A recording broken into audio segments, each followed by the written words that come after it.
Sioux warrior's testimony unveils surprising details of Custer's last stand. Black Elk, also known as Haka Sapa, was just 13 years old when he took part in the Battle of Little Bighorn in 1876. As a young Sioux boy, he bravely scalped a soldier during the battle, witnessing firsthand the bravery and chaos that unfolded. Black Elk was the second cousin of the renowned Crazy Horse, who played a significant role in the battle, giving him a unique perspective on the events. He observed the intensity of the fighting as the Lakota, Cheyenne, and Arapaho warriors stood against the 7th Cavalry Regiment led by Lieutenant Colonel George Armstrong Custer. Black Elk's eyewitness account offers valuable insights into one of the most crucial moments in American history. But before we dive into his story, don't forget to like and subscribe to our channel to help support our community. No white man survived the skirmish with Custer, a battle that ended swiftly under the broad daylight. Crazy Horse, our steadfast leader, had already defeated General Crook's forces on the Rosebud that day.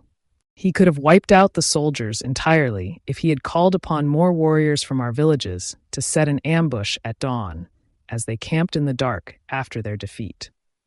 He had previously driven back the cavalry that attacked our village on the Powder River during a freezing March morning in the moon of the snowblind. From there, he moved west to the Rosebud, where he repelled the soldiers who came to attack us, and finally to the Valley of the Greasy Grass, our ancestral homeland, where we sought only to be left in peace. 2 days before the battle, we set up camp in the valley, along the south side of the Greasy Grass, just before the sun reached its peak. Our village was vast, with countless teepees stretching out across the land.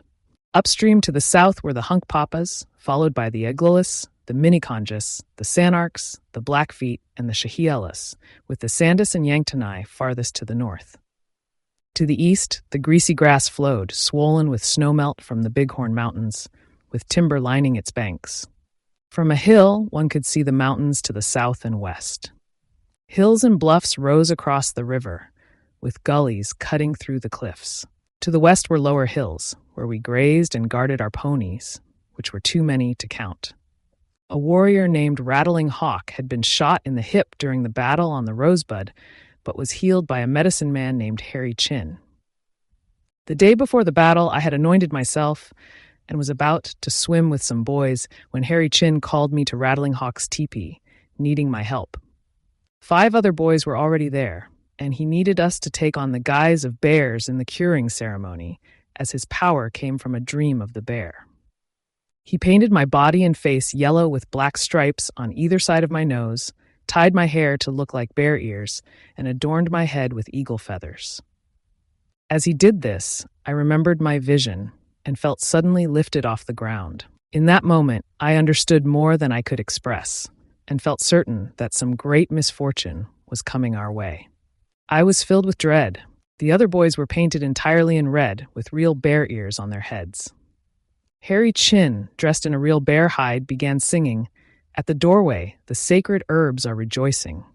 2 women entered, standing on either side of the injured warrior, one holding a cup of water, the other holding some kind of herb. As I looked at the cup, I tried to see if it contained the entire sky, as it had in my vision, but I couldn't tell. As the plant and cup were offered to Rattling Hawk, Harry Chin continued to chant. Then they gave him a red cane, and he stood up immediately. The injured warrior, leaning on the sacred red stick, followed the women out of the teepee. We boys, pretending to be little bears, danced around him, growling as we did so. Feathers of different colors stuck out from our mouths as we performed the ritual. Then Harry Chin came out on all fours, looking very much like a bear to me. Rattling Hawk's walking improved, and though he couldn't fight the next day, he recovered soon after. We boys went swimming to wash off the paint from our bodies after the ceremony. When we returned, the villagers were dancing and telling stories of bravery from the battle with 3 stars on the Rosebud. We were tasked with bringing the ponies closer to the village as dusk approached. By the time we finished, night had fallen, and the villagers continued to dance around fires, their celebrations unending. We wandered from one dance to another until we could no longer stay awake. At dawn, my father woke me, telling me to help him graze our horses. As we did, He warned me to put a long rope on one of the horses so we could easily catch it and secure the others.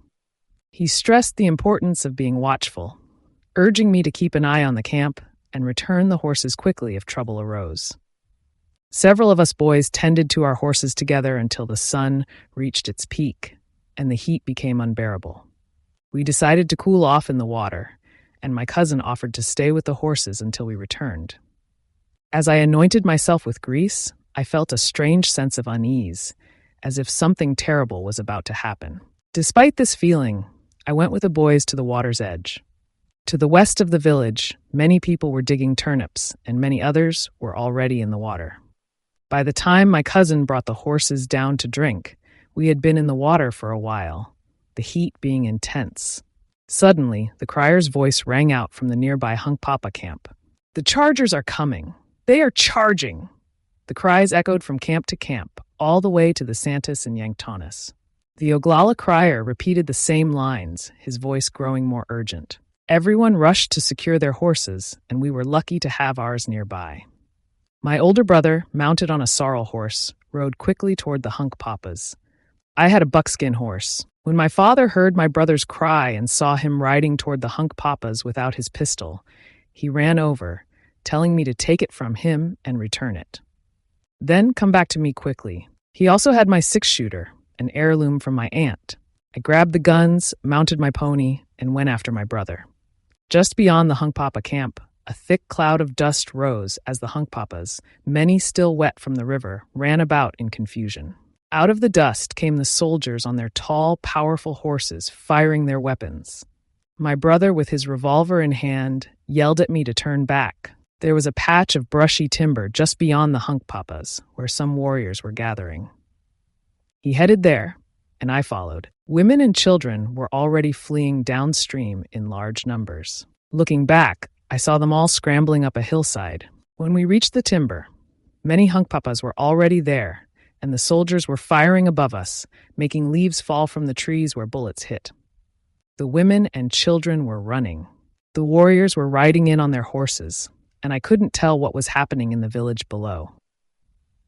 It was all dust, screaming, and thunder. In the woods and outside the Hunkpapa camp, we all shouted, "Be brave, don't be like a woman." The defenseless are panting heavily.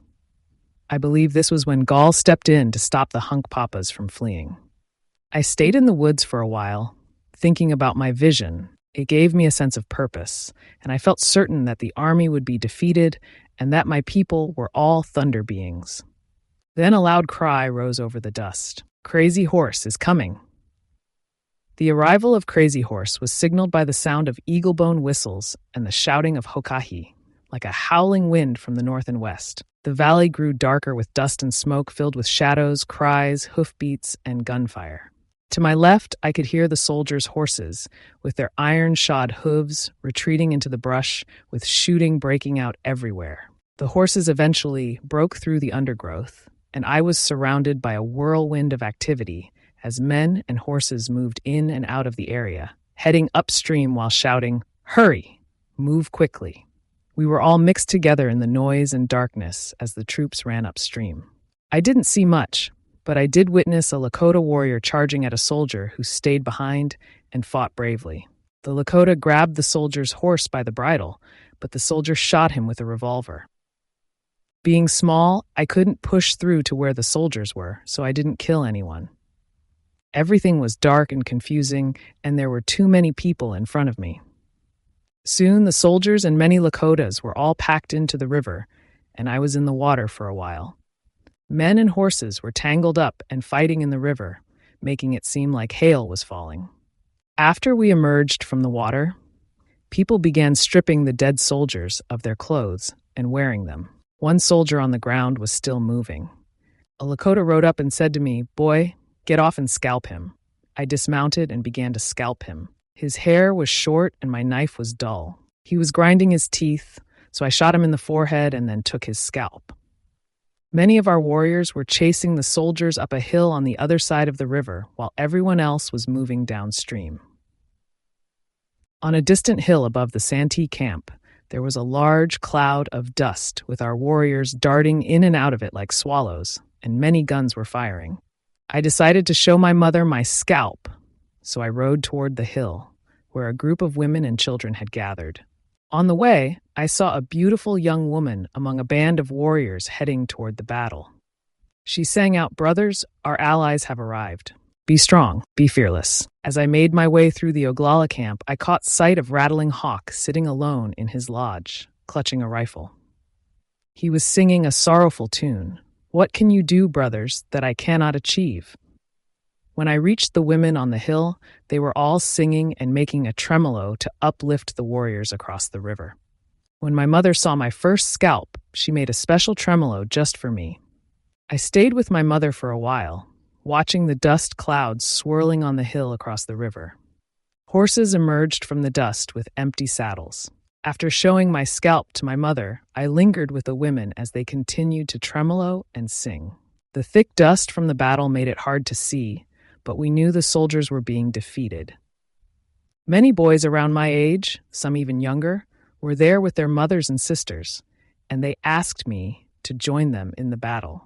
We mounted our ponies and set out. As we rode down toward the river, we saw gray horses with empty saddles plunging into the water. We reached the mouth of a gulch that led up into the bluff where the fighting was happening and crossed the greasy grass. By the time we arrived, most of the soldiers had fallen, many already dead, but some were still alive. More boys had gathered by then, and we rode around, shooting arrows at the soldiers. I found one soldier writhing with arrows in him and started to take his coat, but a man pushed me aside and claimed it for himself. Then I noticed something shiny hanging from the soldier's belt. I pulled it out and found it was a round, bright yellow object that was very beautiful. I wore it around my neck like a necklace. At first it ticked, but then it stopped. I kept it around my neck for a long time before I figured out what it was and how to make it tick again. The women gathered around, and we climbed to the top of the hill. There, gray horses lay dead, some piled on top of soldiers and soldiers on top of horses. We didn't see many of our own dead, as they had already been collected, but many of our men were killed or injured. The dust from the battle made it difficult to see clearly, and it was hard to tell who was who. It didn't seem like anyone knew which soldier was Pianhanska, and I didn't spot him. I did see one soldier raising his arms and groaning, so I shot an arrow into his forehead, making his arms and legs twitch. I noticed some Lakotas trying to help another Lakota. When I got closer, I realized it was Black Wasiku, the brother of Chase in the morning. He had been shot through the right shoulder, with a bullet lodged in his left hip, as he was hanging off the side of his horse when he was hit. They were giving him medicine. He was my cousin, and both his father and mine were so furious that they went and killed a soldier and mutilated his body. The soldier was corpulent, and the meat looked tempting, but we didn't eat it. There was a young boy, younger than me, who asked me to scalp a soldier for him. I did, and he ran off to show the scalp to his mother. Most of the warriors drove the other soldiers back to the hill where their pack mules were while we were there. After a while, I grew tired of searching around. The smell of blood was overwhelming, and I became weary of it. So I headed back home with a few others. I wasn't sorry at all. I felt satisfied. The soldiers had come to harm our families and us, and this was our land. When I was in the brush with the hunk papas and the first shots were fired, I had a feeling that this would happen. I believed my people were connected to the thunder beings in my vision and that the soldiers were foolish to come here. Everyone stayed up all night in the village. The next morning, another war party went back to the hill where the soldiers were, and the men who had been watching there all night returned home. My mother and I went along. She rode a mare with a little colt trotting beside her, following its mother. We could see the horses and pack mules up there, but the soldiers were well fortified. At the base of the hill, on the west side of the greasy grass, there were some bulberry bushes. A big boy named Roundfool was running around the bushes. We asked him what he was doing, and he said, "There's a white man in that bush." And there was. He had hidden there when the other soldiers retreated to the hilltop and had been there all night. We began shooting arrows at him, and it felt like chasing a rabbit. He crawled from one side of the bush to the other while we ran around, firing our bows at him. At one point, he cried out, "Ow!" After a while, we set fire to the grass around the bushes, and he emerged, running. Some of our warriors killed him. When we climbed to the top of the hill, where some of our men were stationed, we looked over. We couldn't see the soldiers lying in their defenses, but we could see the horses and pack mules, many of which were dead. When we went back down and crossed the river again, some soldiers fired at us, hitting the water. It was nearly dusk when my mother and I returned to the camp on swift horseback. By then, our scouts had reported that more soldiers were approaching up the stream, so we decided to break camp. Before dark, we were packed up and began heading up the greasy grass toward Woodlouse Creek in the Bighorn Mountains. We fled through the night, following the greasy grass. My mother tossed some puppies into the pony drag that my 2 younger brothers and I rode in. They kept trying to crawl out, so I spent a lot of time putting them back, which meant I didn't get much sleep. We arrived at a small dry brook by daylight, made camp, and feasted well. The meat had patches of fat in it, and I wish I had some of it right now. By midday, we set off again and reached Woodlouse Creek at the base of the mountains, where we made camp. There, 3 bears, a man with grievous wounds, went into convulsions and kept repeating, "Jenini, Jenini," though I didn't understand what he meant. He eventually died, and we called that place the camp where Jenini died. That evening, everyone became agitated and started shouting, "The soldiers are coming!" I looked over and saw what seemed like troops coming our way, but it turned out to be some of our own men dressed in soldiers' uniforms. They were just having some fun. The scouts reported that the soldiers hadn't followed us and that everything was safe now. Throughout the camp, there were large fires and kill dances going on all night. I hope this first-hand account gives you a new perspective on the Battle of Little Bighorn and the Great Sioux War of 1876. Stay tuned for more videos like this. I hope to bring you more first-hand accounts of different battles. So have a great day, and I'll see you next time.